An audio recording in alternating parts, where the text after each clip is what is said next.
você que está em casa, o Vida Saudável está no ar e hoje a gente segue dando continuidade ao nosso especial sobre adolescência. E o tema hoje é saúde mental.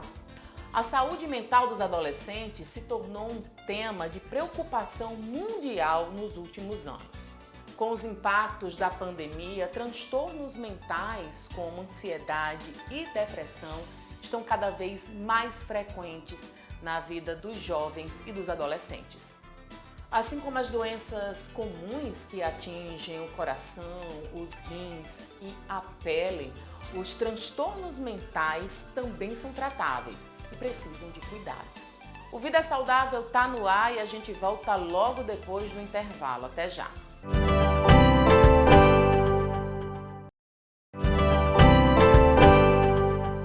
Nesse primeiro bloco você vai conhecer a história do empresário César Neto. Ele que há pouco mais de um ano perdeu o filho, Lucas Santos. O papo agora é sobre saúde mental e a gente sabe que é preciso promover o bem-estar psicológico dos adolescentes e protegê-los de fatores adversos, fatores de risco. Afinal de contas, o suicídio é a terceira maior causa de morte entre adolescentes em idades de 15 a 19 anos. Eu estou aqui agora com César Neto, o empresário. Ele que perdeu o filho em 2021. E até hoje, né, eu acho que vai ser difícil superar isso, mas hoje tem o Instituto Lucas Santos para tratar exatamente da saúde mental dos adolescentes, especialmente aqueles em vulnerabilidade social. César, vamos começar falando então desse instituto, né, como ele começou e como tem sido essa caminhada. Na verdade, assim, é uma ideia que surgiu de uma conversa informal, de a gente montar alguma coisa que a gente pudesse ajudar, principalmente os jovens carentes, né? Jovens de baixa renda que não têm acesso à saúde e que por muitas vezes sofrem esse tipo de doença, que é a saúde mental.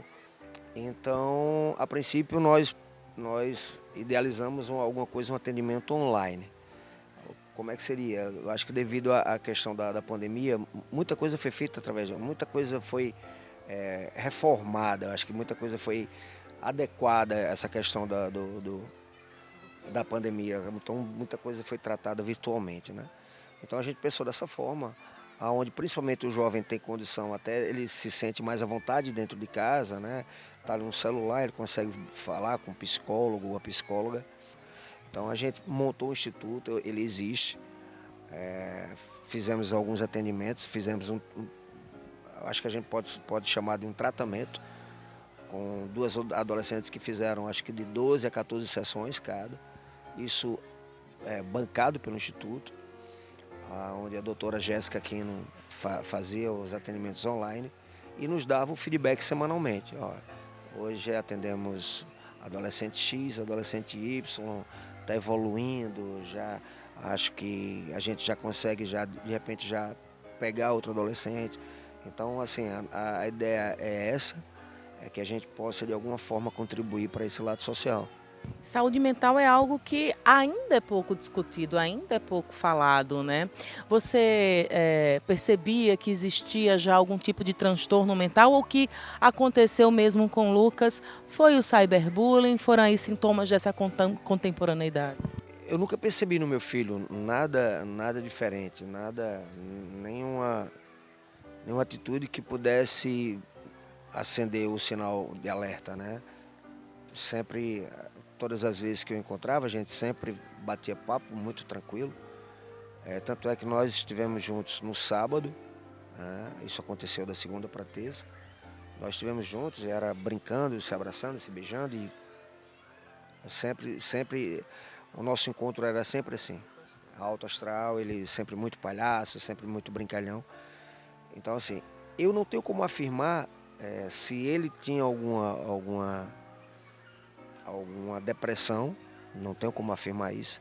Se tinha, não era do meu conhecimento. Então, eu não tenho como dizer assim, não, foi o cyberbullying, pode ter sido o cyberbullying? Pode. Pode o cyberbullying ter sido o gatilho? Pode. Então, assim, é algo que vai ficar sempre uma incógnita, porque eu não tenho como afirmar. Uma vez a mãe disse, ó, ele tá meio estranho e tal, vamos levar ele no psicólogo. Aí ela foi a primeira vez com ele, ela disse, ó, queria que você ficasse levando ele. Eu disse, sem problema. Aí eu falei, ó, pai, eu sempre chamava ele pai, vou levar você pro psicólogo. Ele disse, não, pai, já tô de boa, já, tá tranquilo e tal, não tem nada a ver não, passou. Eu sempre dizia assim, tô de boa, pai. Então foi algo que arrancou um pedaço de mim, tirou meu chão. Quando eu me lembro da cena das pessoas, da tia dele me ligando, é algo surreal, eu não consigo acreditar. Então a gente não consegue nem mensurar, né, e apontar algo nesse sentido, porque a gente vê sintomas dessa contemporaneidade em que existe o bullying, né, existe o cyberbullying, existe outras formas aí de chacota, especialmente com os adolescentes, que como são muito vulneráveis, ainda não sabem como lidar com aqueles sentimentos. Você acha que de alguma forma, nesse contexto, né, desse acontecimento, o que poderia ter sido feito?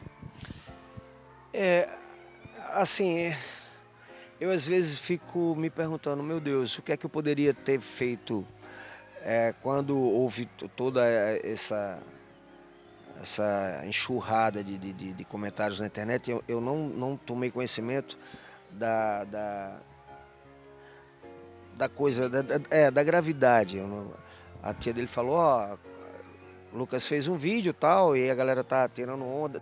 Peguei o celular dele porque vou lhe mostrar o vídeo. Ele mostrou o vídeo, não achei nada demais, mas achei que era uma brincadeira, assim como todo mundo fala que ele era um brincalhão e puxava muito as minhas coisas.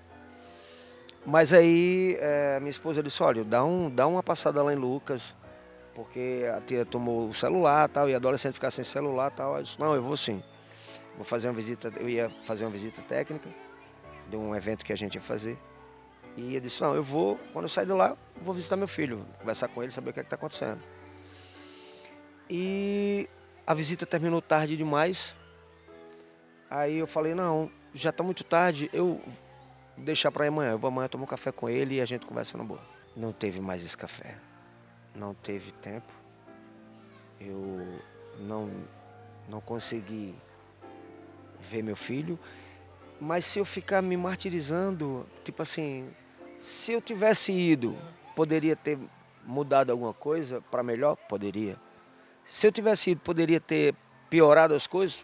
Poderia também, porque é uma conversa que é de pai para filho. Apesar da minha conversa com os meus filhos serem muito astral, muito top. Mas poderia ser que eu tivesse, de alguma forma, chamado a atenção. Ó, filho, não faz isso, não, sei lá.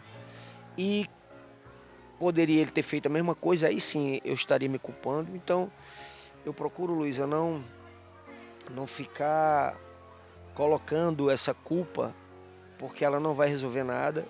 E eu preciso estar forte para lutar pelo nome dele, honrar o nome dele, lutar por outros jovens que precisam de uma ajuda.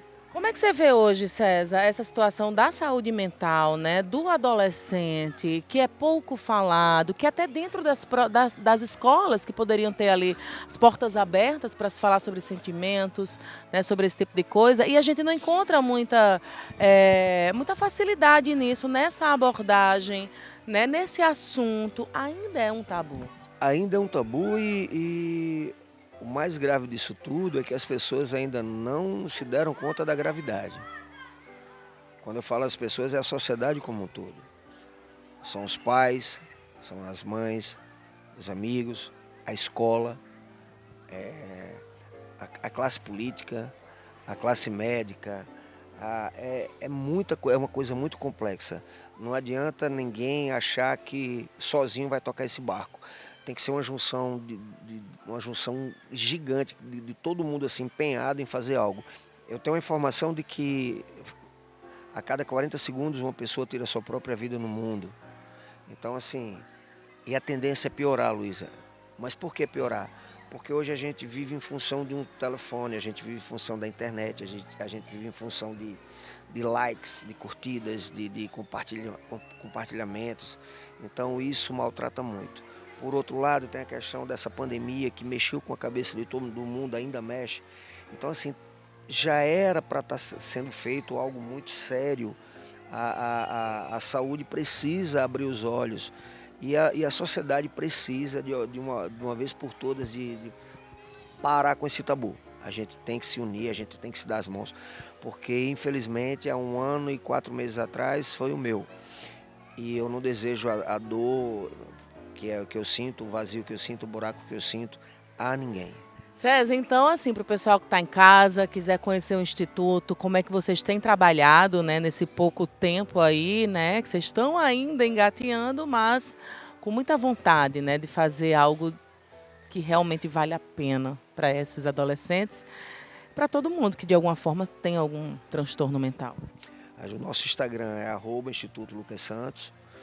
Criamos um site, mas, como eu falei, ainda está uma coisa muito engatinhada mesmo. Quem quiser contribuir, quem quiser ajudar de alguma forma, se você quiser ajudar só com um abraço, escutar, um carinho, quiser acolher, é só nos procurar.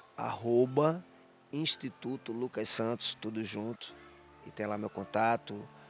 Você será muito bem-vindo. Se você quiser, de repente, fazer algum tipo de doação e quiser ficar no anonimato, a gente também respeita isso. Se você quiser acolher, o que você quiser fazer para nos ajudar, será muito bem-vindo. A nossa meta, né, é que as pessoas, aqueles que queiram, de repente, contribuir de alguma forma, ou com doações, ou com conhecimento, ou com acolhimento, com tempo. Eu acho que a coisa mais preciosa que o ser humano tem hoje é o tempo, né? Você ter seu tempo para você tirar 5, 10, 15, 20 minutos para você acolher um jovem, acolher um adulto, porque isso também não pertence só aos jovens. Então você ter a questão de você ter um tempinho para você escutar o que aquela pessoa tem a dizer. Às vezes, quem está sofrendo depressão, quem está com algum problema, só quer ser ouvido. E o corre-corre hoje é tão gigante de todos os lados que a gente arranja tempo para tudo, menos para ouvir os nossos. Então, se eu puder dar um conselho para um pai ou para uma mãe, não deixem os seus filhos em segundo plano. Mas eu faço tudo por eles.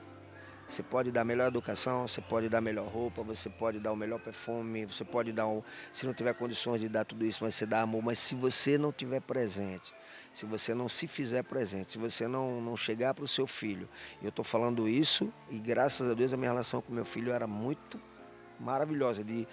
Eu não tinha vergonha de dizer, eu amo você, e eles, eu também te amo. Eu ligava e dizia, como o mais velho, a gente se fala no telefone, aí termina, amo. Eu digo, eu amo mais. Então, o acolhimento, o afeto de chegar para o seu filho, de abraçar e dizer assim, o mundo todo pode ser contra você, mas eu estou do seu lado.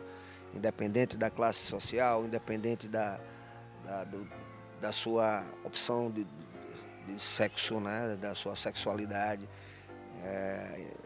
De repente os jovens se envolvem com algum tipo de bebida, de droga, que a gente sabe que isso é mais comum. O pai e a mãe têm por obrigação de acolher seu filho, porque se você não fizer isso, o mundo vem e acolhe. O Vida Saudável faz um pequeno intervalinho, mas daqui a pouquinho a gente volta.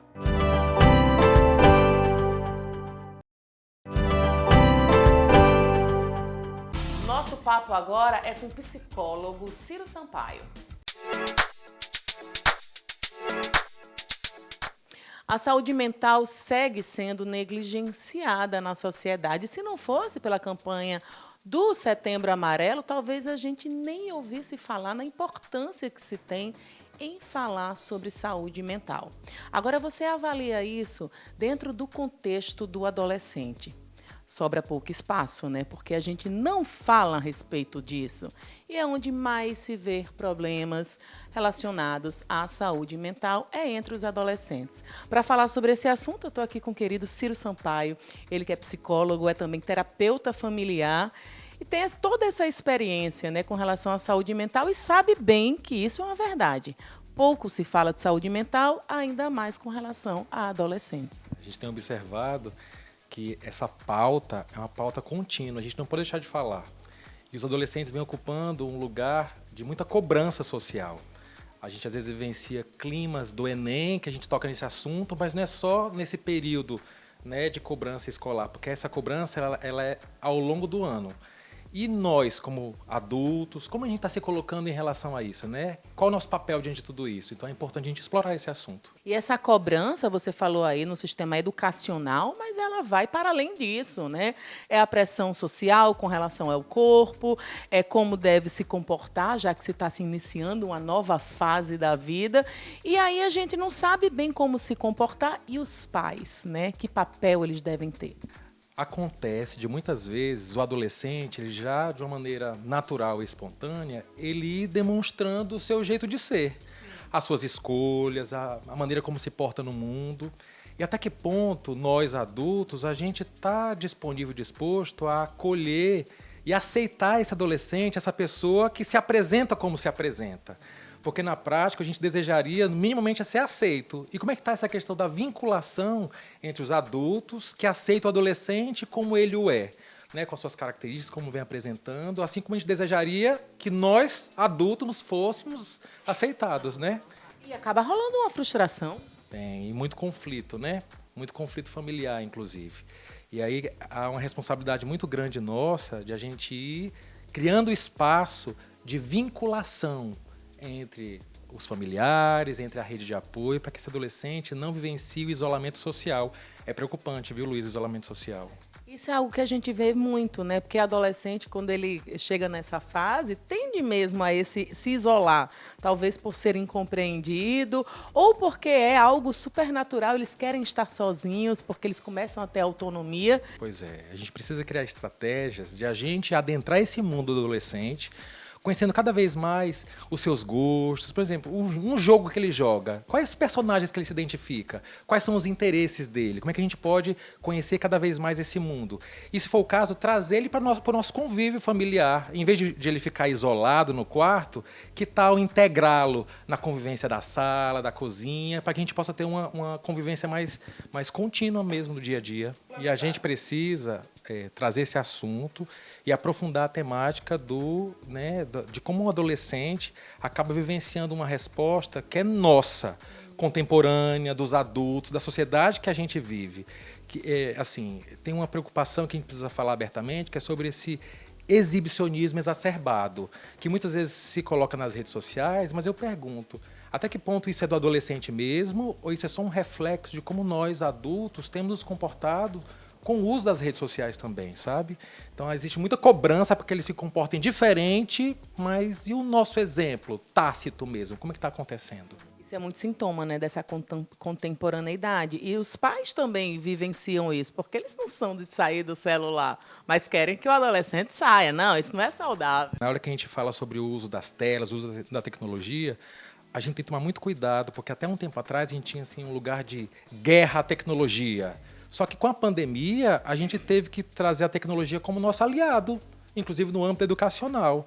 Então é muito importante que a gente possa, como adulto, antes de cobrar do adolescente o tempo de tela, deixa eu observar, quanto tempo eu estou na tela? Transtornos mentais, né? Porque existem muitos e parecem que eles estão muito sedimentados ali na adolescência. A começar pelo bullying, né?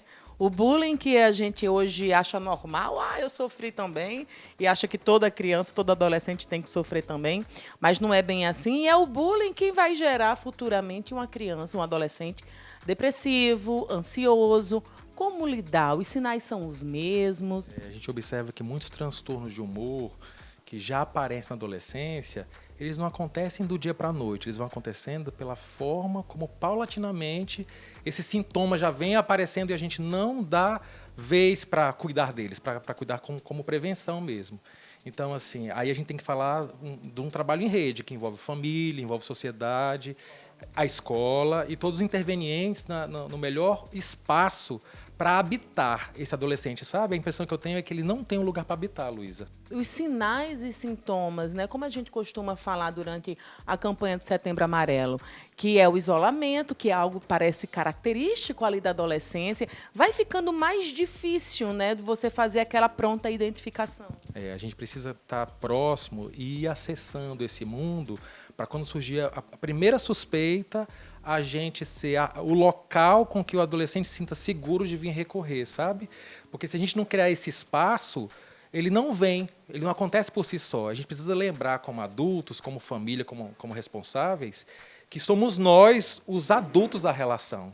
Então, às vezes, a gente espera que o adolescente se comporte de uma maneira madura, mas e o nosso papel ativo de criar condições para, né? Existem outros transtornos, os alimentares, especialmente nas mulheres, né? Nas meninas adolescentes. Que aí você vê o dismorfismo corporal, a anorexia, né? E a bulimia, que são transtornos realmente perigosos para uma época tão delicada que é a adolescência. Como lidar, né? Como é que a família ela vai conseguir identificar e intervir? A gente tem que ficar atento qual é a cobrança de modelo social para com essa corporeidade que a gente tem hoje em dia, né? Nesse momento, qual que é o modelo que a gente está exigindo que os jovens tenham?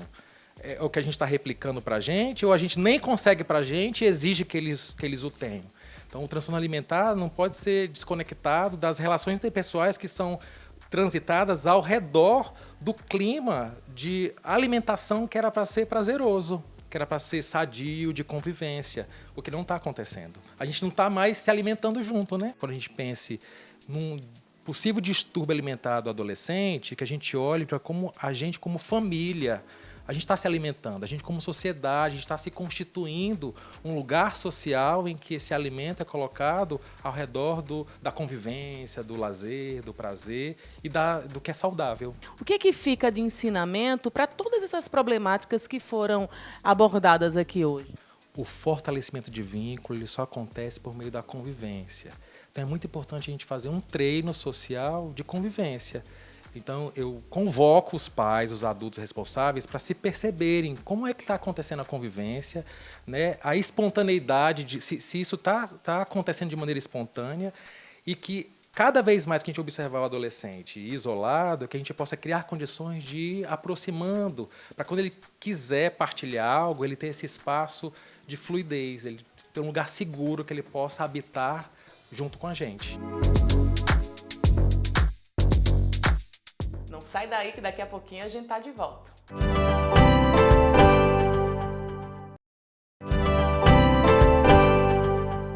Fechando o nosso programa sobre saúde mental, você acompanha agora uma entrevista com o psiquiatra Hugo Sailly.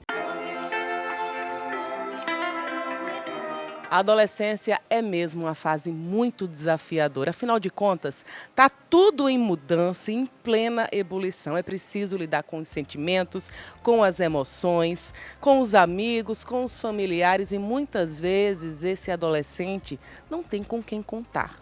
E aí a gente vê o aparecimento cada dia mais das doenças mentais. Para falar sobre esse assunto agora a gente está aqui com o psiquiatra Hugo Sailly, que vai explicar para a gente quais são, de fato, assim, as diferenças que tem desse adolescente de hoje, o que ele tem que lidar, que de repente a nossa fase não teve, e agora ele vai ter que saber, aprender a lidar, Hugo. De fato, na minha geração, na nossa geração, a gente tinha os nossos desafios que foram diferentes dos desafios dos nossos pais. A gente viu a internet nascer, esses adolescentes de hoje já nasceram com a internet já plenamente estabelecida. Não tinha rede social no início da internet, hoje tem rede social, então o grau de pressão social é muito grande. Teve uma pandemia no meio do caminho, né? No meio de uma adolescência, que já é uma fase muito difícil de você entender. A adolescência é uma fase em que o jovem está se descobrindo no mundo, ele está questionando o papel dos pais, ele se questiona o papel da sociedade, ele está tentando entender quem ele quer ser como pessoa, qual a profissão, junto à pressão social que já existia, das redes sociais agora, com pandemia, por mais que esteja melhorado, ainda assim foi uma fase muito difícil para todos, é a receita para aumentar o grau de adoecimento mental desses adolescentes. E Mesmo falando tudo isso, o próprio desenvolvimento cerebral na adolescência, quando o cérebro está chegando na maturidade, ainda não é um cérebro maduro, mas está chegando. Então, esse desenvolvimento final do cérebro, ele já é um período propício para se desenvolver algumas doenças mentais, como depressão, como ansiedade, até mesmo algumas doenças mais sérias, como esquizofrenia e transtorno bipolar. Abuso de álcool e outras drogas, né? Então, é uma fase muito desafiadora. Eu acho que alguém que fala que passou pela adolescência sem nenhum problema, eu acho que essa pessoa precisa atualizar a terapia, porque pelo menos comigo não foi assim. Mas, ao mesmo tempo, é uma fase muito importante da gente mostrar que, com o apoio necessário da família ou se precisar de algum profissional, é plenamente possível que a gente leve esse adolescente a um desenvolvimento pleno, né, para ele virar um adulto pleno, saudável, e caso aconteça algum adoecimento, hoje se sabe que existe um tratamento mais eficaz do que na nossa geração. Será que hoje a gente vê mais adolescentes adoecidos ou a gente já vê a questão da saúde mental ser desmistificada? Hoje os estudos mostram que são as duas coisas. De fato, o mundo está mais ansiogênico, mais adoecedor. Voltando a falar da pandemia, foi um período que houve um aumento da prevalência de doenças mentais, principalmente doenças do humor, como depressão e ansiedade. Ao mesmo tempo, não é que nas gerações passadas não se adoeciam, porque às vezes fica-se essa impressão. Hoje o jovem é de papel, ele adoece por qualquer coisa. Mas os nossos também se adoecia muito, mas não se sabia que era doença, se achava que era frescura, que era falta de Deus, e aí ficava por isso mesmo.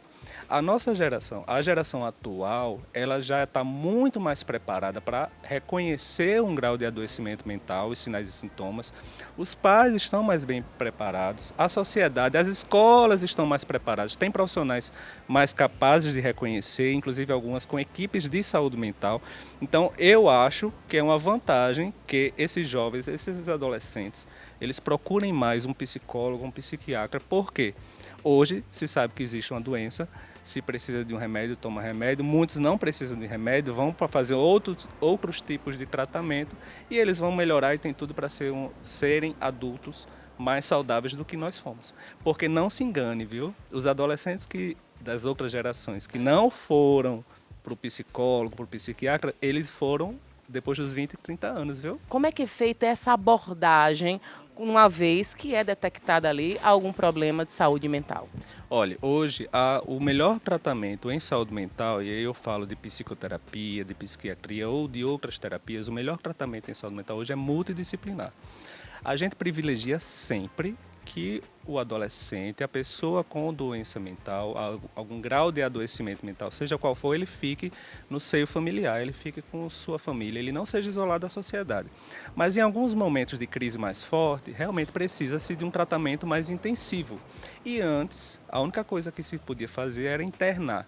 E aí a pessoa passava 15 dias, um mês ou até mais internado.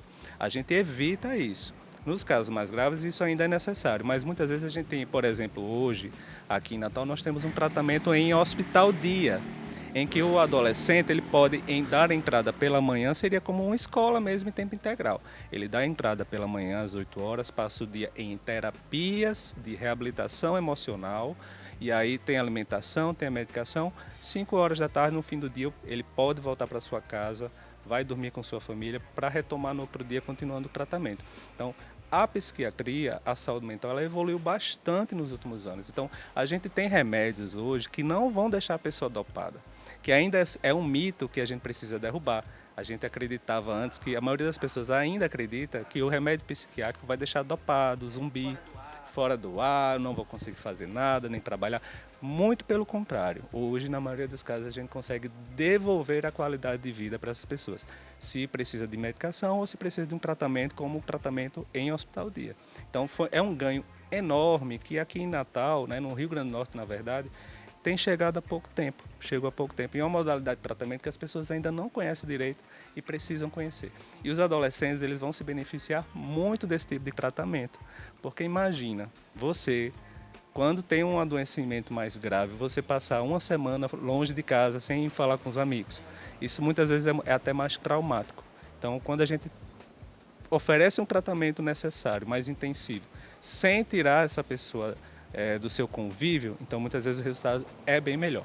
E o que é que a gente pode apontar hoje como doenças da contemporaneidade desses adolescentes? Olha, a internet é uma ferramenta. Ela pode ser usada para o bem ou para o mal.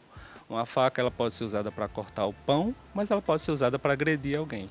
Então a internet é uma ferramenta. A gente ganhou muito com a internet. Então hoje em dia a humanidade ela tem uma oferta de conhecimento muito bom. Então se você busca uma informação de qualidade num site confiável, então isso desmistifica a gente. Isso ajuda muito a combater, por exemplo, a psicofobia, que agora no Janeiro Branco é um mês que a gente foca muito no combate à psicofobia.